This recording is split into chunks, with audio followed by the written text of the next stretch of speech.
Чиний үнц нь чиний мэдлэг, чадвартай шууд. Энэ л оюуханыг ойлгож Өнөөдөр чи ашиглаж 50% чадахгүй. үнэтэй байна. Та ирээдүйд Урьдчилан 4 сая Үр хожтой үлдээх боломжтой. Үнц нь бол хуваар байж таашмаар юм.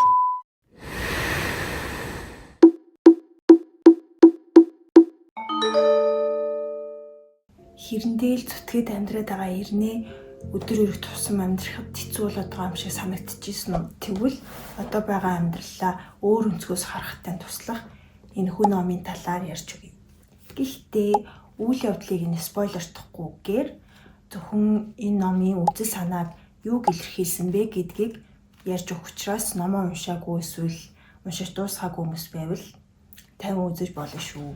Миний хувьд энэ номыг яг эд бестселлер болж байгаа үед нь уншия гэж бодсон ч хүмүүс маш хүнд хэцүү агуулгатай ном гэдэгдгээс болохоор зүхтаад идвэсэн. Гэхдээ саяхан барьж аваад уншсан чинь өмнө эртхэн уншиж байхгүй яав та гэж харамссан.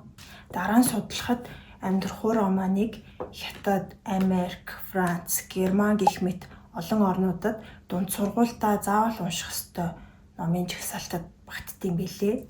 Яагаад заавал унших ёстой номын жагсаалтанд багтдаг вэ гэхээр энэхүү романд Хятадын 20 дугаар зууны түүхийг маш ойлгомжтой дүрсэлсэн байдаг.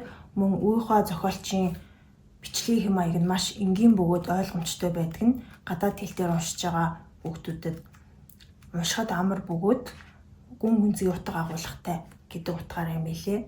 Нэг үгээр хэлбэл амьдралын туршлага багтаа өсвөр үеийн хүүхдүүд үнийг уншсанаар амьдралд иймэрхүү зүйлс байж болдгийм байна. За надад ч гэсэн ийм зүйлс тохиолдохыг үгүйсэхгүй юм байна гэсэн сэтгэлийн хатыг суулгаж авдаг. Учираас заавал унших номын жагсаалтанд нь оруулт юм байна. Зохиолч болон орчуулгын тухай. Уг романы зохиолч Үй Хуан эмч нарын гэр бүлд өссөн. Багада гэр нь эмнэлгийн хажууд моргийн яг хажууд байдаг байсан болохоор хүүхэд ахуй нас нь эмнэлэгтэй маш ойр эмнэлгийн орчин нөхцөлд өссөн гэж хэлж болох юм лээ. Хар багасаа л хүмүүсийн өвчин шаналл, үхэл хагцал, нас барагчдын өв гашууг маш ойроос харж өссөн болохоор энэ хүү сэдвүүдийг зохиолтоо маш тод томруунаар төрсөлж чаддаг баг. За орчуулгын хувьд Мөнхцолын Батбаяр гэдэг хүн орчуулсан юм лээ. Надад бол ерөөсөө орчуулгын ном уншиж байгаа юм шиг санагдаагүй. Маш хялбар уншигддаг хэрнээ монгол хэлний уран яруу байдлыг мэдрүүлж чадсан. Ерөнхий үйл явдал. За номын гарчиг нь энэ номынхоо агуулгыг бүхэлд нь илэрхийлж чадж байгаа гэж ойлгосон. Амьдрах уу гэхээр хүний амьдрал ахуй тохиолдож болох бүхэл зүйл бүхэл үйл явдлыг багтаасан гэж хэлж болно. Энэ номонд баян цатгалан, зугаа цэнгэлт амьдрал болон хар бор хөдөлмөр, ядуу тарчиг амьдралыг элэг бүтэн байхын жаргал болон өмчрөл хагцлын зовлон, эрүүл саруулын жаргал болон өвчин шаналл, гэр бүлдээ бүхний зориулах хайр болон хайргүй гэрлэлт, ходоод цатгалан амар хялбар амьдрал болон өрн зэлмэн ядуу туйлдсан амьдрал. Аз ондоо болон азгүйтэл бүтлгүйтэл гээд амьдралын маш олон үндэсгийг ганцхан хүний амьдралд багтааж бичсэн байдаг. Тиймээс энэ түүх бол хүнд хэцүү гэхээс илүү амьдрал бол хар цагаан, сайн муу, зовлон жаргал сүлдэж байдаг юм а гэдгийг харуулсан. Номоос авах зүйл. Нэгт энэ номноос харж болох нэг үнцэг гэх юм бол санхүүгийн сахилах бат. Яагад гэвэл хэрвээ гол дүрийн баатар маань байгаа бүхний өрн таран хийж салхинд хийсгээгүй байсан бол хожим хойно хайртай хүмүүст нь тохиолдох тэр гай зовлонгоос нь хадгаламжийнхаа хүчээр аварч чадах байсан. Хэдий нийгэм цаг үеийн шилжилт гээд эд хөрөнгө газрыг нь хураагаад авсан ч гэсэн алт мөнгөн идэл эмэг зүйлт болгоцсон байсан бол дараа нь тэрийгэ зарж үрээд хоол хүнс болгоод эм тариа болгоод хайртай хүмүүсийг эмчлүүлээд амь насыг аварч чадгал байсан. Ингээд харахаар мөнгө хадгалан санхүүгийн бодолтой төлөвлөгөөтэй байна гэдг нь өөрийгөө болон гэр бүлээ хайрлаж байгаа нэг хэлбэр болж таарч байгаа. Тэгэхээр хадгаламж гэдэг хүнд цаг үед хүний түшиг тулгуур гарцгүй болсон үед нь хөл ургуулах шидтэй эд болж таарахны. Хоёрт энэ номыг уншаад надад тэр үеийн Хятадын түүхийг уншиж судлах сэтэл төрсөн.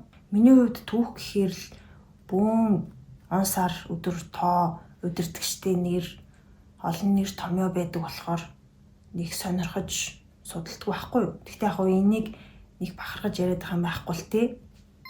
Судлах хэрэгтэй. Судлахтаа өөрт сонирхолтойгоор ийм зохиол бүтээлээр дамжуулж сурч болох юм байна гэж бодсон. Энэ номон дээр түүхийн олон нэр томьёо нийгэм цаг үеийн байдлын цаана тэр үед амьдарч жинхэнэ тэр өсвөлийн ядуурал нийгмийн ороо бусгай байдлын үеийг туулж дотор нь бужигнж үр нөлөөг нь биеэр амссан хүмүүсийн бодит түүх оршиж байгаа. Тэр үеийн түүхийг төлөөлөөд бидний гартын ном байгаа учраас гол дүрийн Баатарааранд амжуулж түүний амьдралаар амьдарч үтсэн болохоор тэр цаг үеийг мэдээж сонирхох сэтэл төрхөөсөөр аргагүй мэлээ. Үргэлжлүүлээд уншаад судалмаар ямар ном эдэм бол мэддэг бол комент бичиж зөвлөд өгөөрэй. Энэ номноос анзаарсан бас нэг зүйл гэх юм бол яг зовхоод болох юм бол хүм болгон адилхан юм байна. Хизээ хаан төрсөн, ямар шашинтай, ямар үзэл баримталтай үүнээс үл хамааран бүхэл хүн өсдөг, ядардаг, өвддөг, шаналдаг, үхэл хацал үздэг. Дэлхийн хоёр өөр өнцөгт амьдарч байгаа хүмүүс, 100 жилийн өмнө амьдарч исэн хүмүүс, одоо амьдарч байгаа хүмүүс ч ялгаагүй адилхан л зовдөг, шаналдаг. Бид нартэй зөрөө дөнгөрч байгаа хүмүүсээс ахуулаад өдөржин цуг суугаад ажиллаж байгаа хүмүүс хүртэл өөрсдийнхөөрөө жаргал зовлонгоо туулаад явж байгаа. Тэгэхээр нэг нэгэндээ тусвал цүүд болдгоомаа гэхэд амьдралт нь саад болохгүйгээр өөрсдийнхөөрөө жаргаж өөрсдийнхөөрөө зовлонгоо туулаад амьдрах ёстой мэн гэдгийг энэ ном надад өгсөн. За дүгнэлт хэлэхэд энэхүү номыг уншсанаар таны амьдралд ямар олон сайн сайхан болж бүтэж байгаа зүйлс байдаг вэ гэдгийг өөрөндөө олж харж чадна гэж хэлье.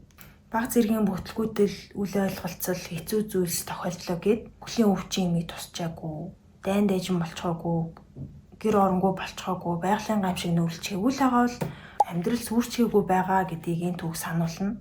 Гой гаруутаас машин тэрэг, байр савндаач биш, мундаг дээд сургууль төгсөөд гой ажил хийхтэйч биш. Зүгээр л өнгөрсөнд болсон тэр новшин зүйлсийн ард гараад өнөөдөр ингэж байж гин гэдг нь л амжилт юм а гэдгийг зохиолч маань хэлхийг хүссэн болов. Тиймээс уншаагүй хүн байх юм бол амьдралдаа ганц удаач болов заавал уншиж үзээрэй гэж хэлье. Уншихад маш их хялбар, үйл явдлууд нь араасаа урсаад явцдаг. Таныг үнэхээр уйдахгүй бараг нэг суултаар ч уншаад дуусгачихаар ийм ном байгаа. Нэг номыг 100 хүн уншлаа гэхэд 100 өөр ухаарал авна. Тэгэхээр яг өөрөө уншаад үзвэл бусдынхаас тис өөр өнцөг, өөр ухаарал авч магадгүй. Тийм болохоор заавал өөрөө уншаад үзээрэй. Хэрвээ уншсан бол ямар сэтгэл төрснөө комментээр бичээрэй. Надад бас сонирхолтой байна. За баяртай.